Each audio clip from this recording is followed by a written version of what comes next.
ناصحة ولم يضحي فلا يقربن مصلانا أو كما قال عليه الصلاة والسلام. صدق الله العظيم وصدق رسوله النبي الكريم.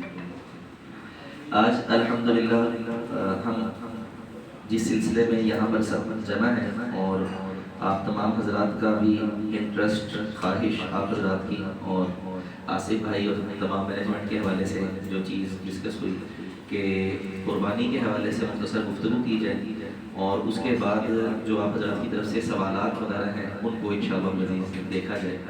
چند ایک جو بنیادی پہلو میں اپنی حد تک چند ٹاپکس جو عام طور پہ معاشرے میں پیش آتے ہیں یا سوالات کا ہمیں سامنا کرنا پڑتا ہے وہ میں نے چند ایک نوٹ کر کے اور وہ آپ حضرات کے سامنے عرض کر دوں گا جو موٹی موٹی باتیں ہیں قرآن کریم اور احادیث مبارکہ کی روشنی میں اس ٹاپک سے ریلیٹڈ.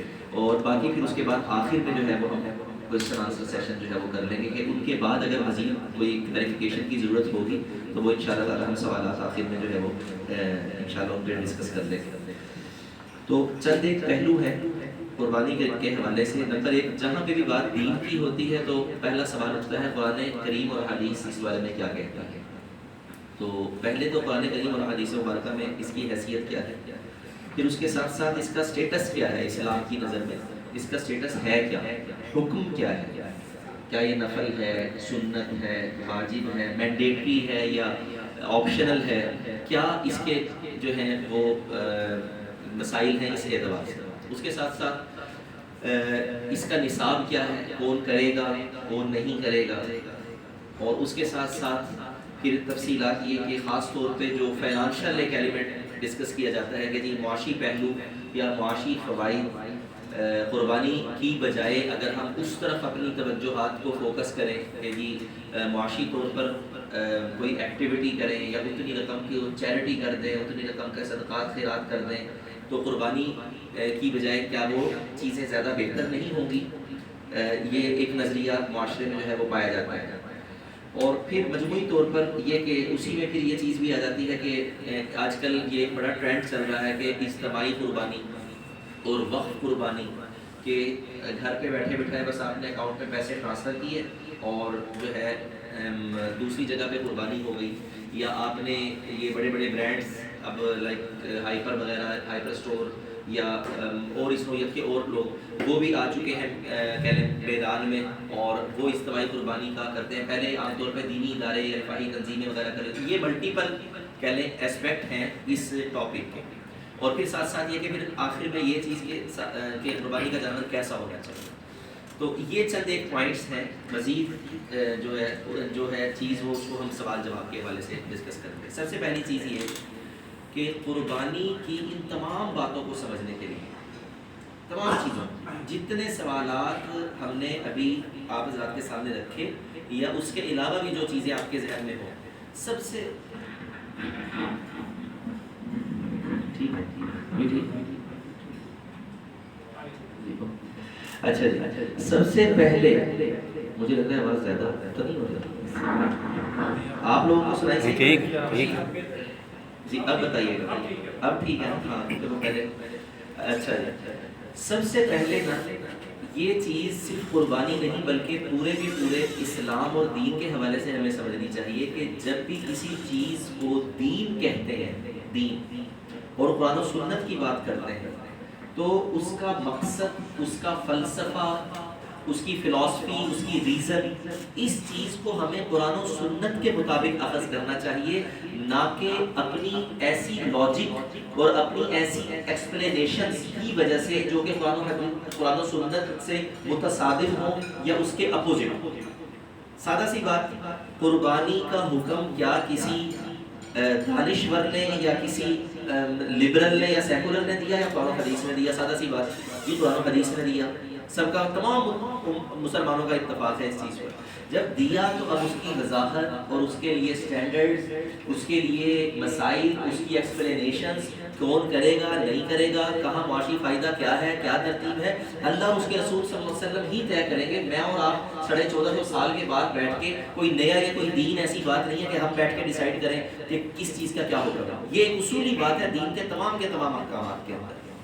اگر ہم قربانی کے فلسفے کو دیکھتے ہیں تو صحابہ نے سوال کیا تھا آقا علیہ الصلوۃ والسلام سے، ما هذه الاضاحی یا رسول اللہ، عید الاضحیٰ کے خطبے میں آپ حضرات یہ سنیں گے، یہ خطبے میں تلاوت کی جاتی ہے حدیث، ما هذه الاضاحی یا رسول اللہ صلی اللہ علیہ وسلم، اے اللہ کے نبی صلی اللہ علیہ وسلم یہ قربانیاں کیا ہیں، یہ ہے کیا؟ پتہ چلا کہ قربانی سے متعلقہ سوال صحابہ کے ذہن میں اس وقت بھی تھا کہ آقا علیہ السلام اس کی حیثیت ہمارے سامنے واضح کر فرماتے ہیں۔ جیسے نماز کیا ہے جی، روزہ کیوں رکھا جاتا ہے اور زکوٰۃ کیوں دی جاتی ہے، ہر چیز کا آقا علیہ السلام نے فلسفی حکمت بتائی۔ قربانیاں کیا ہیں؟ آقا علیہ السلام نے جواب میں کیا بات ارشاد فرمائی؟ فرمایا سنت ابیکم ابراہیم، تمہارے باپ سیدنا ابراہیم علیہ السلام کی سنت ہے۔ اب یہ سنت کیا ہے؟ سورہ صافات کے اندر اللہ پاک نے وہ پورا واقعہ ذکر کر دیا قرآن حکیم میں، فلما اسلما وتلہ للجبین ونادیناہ یا ابراہیم قد صدقت الرؤیا انا کذلک نجزی المحسنین۔ تقریباً آدھا رکوع ہے اس پورے کے پورے واقعے کے بارے میں۔ یہ اگر اس رکوع کو صرف پڑھ لیں تو آدھے سے زیادہ شبہات، اعتراضات اور سوالات ہمارے نہیں ختم ہو جاتے ہیں، کیونکہ قربانی کا فلسفہ قرآن سے بہتر کوئی نہیں بتا سکتا کہ قربانی لفظ کہاں نکلا، کہاں سے؟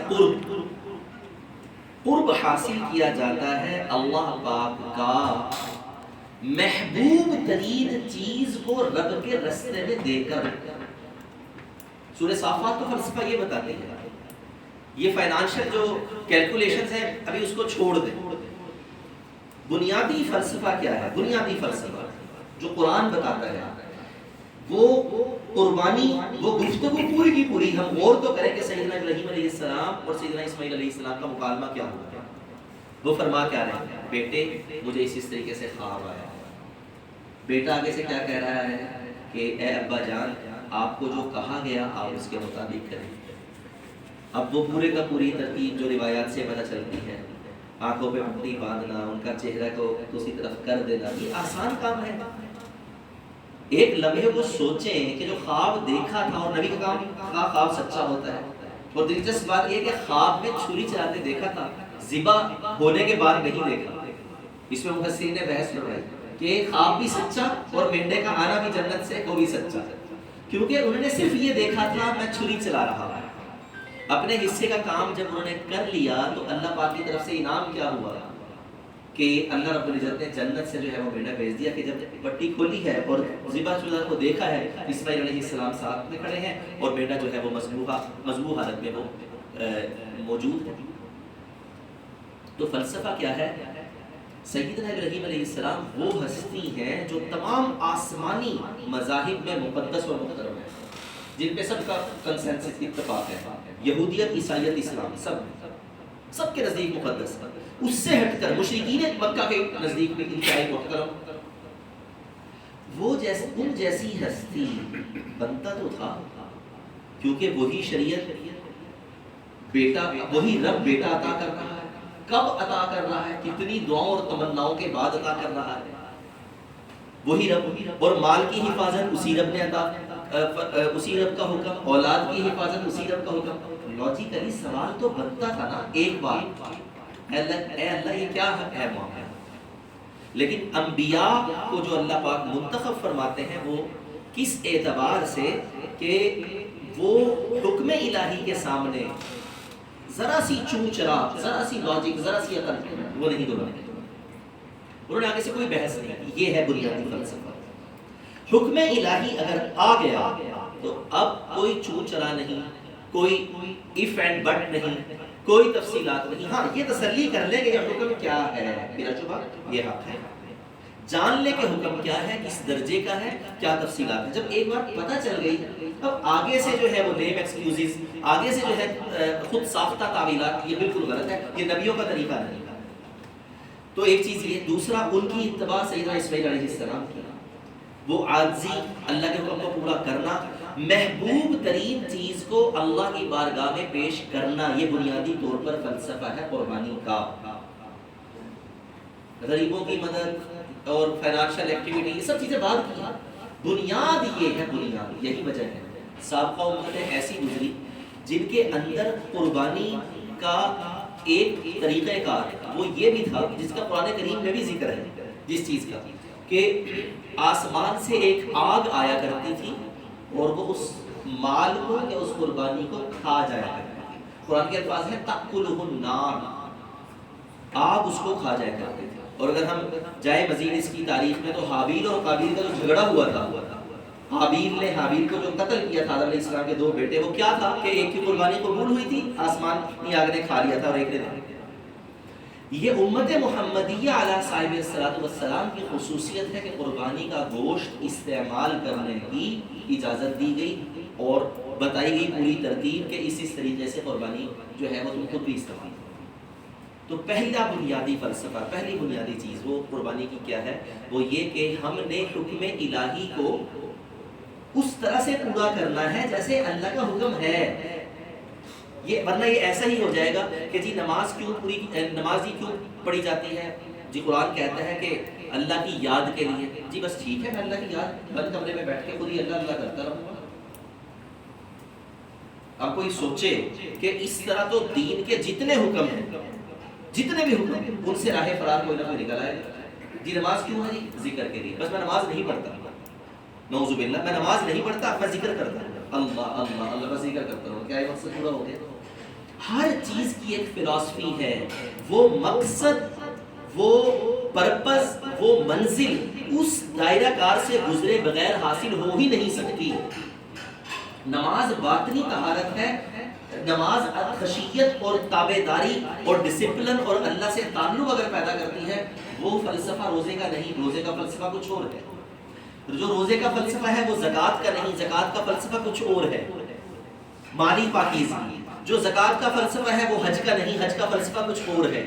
اب کوئی بندہ کہے جی بات تو صرف اللہ کی رضا ہے، میں سارے کام نعوذ باللہ چھوڑ کے جو میرے من میں آئے گا وہ کروں گا، یہ عقل کا غلام ہے، یہ رب کا غلام نہیں. یاد رکھنا چاہیے یہ وہ لاجک ہے جو اللہ پناہ میں رکھے شیطان نے لڑائی تھی اللہ کے سامنے کہ مجھے تو تم نے جو ہے وہ آگ سے پیدا کیا، اس کو مٹی سے، آگ افضل ہے یا مٹی؟ آگ افضل ہے، میں کیوں سجدہ کروں؟ نعوذ باللہ. تو اس طرح کی لاجکس اللہ پناہ میں رکھے یہ دینی احکام کے لیے اور ایک مسلمان کے لیے انتہائی جو ہے وہ خطرناک اور بسا اوقات احکام دینیہ سے ہاتھ دھونے کے مترادف. سورہ کوثر کی آیت کریمہ تلاوت کی گئی. اللہ پاک نے فرمایا فَصَلِّ لِرَبِّكَ وَانْحَرْ.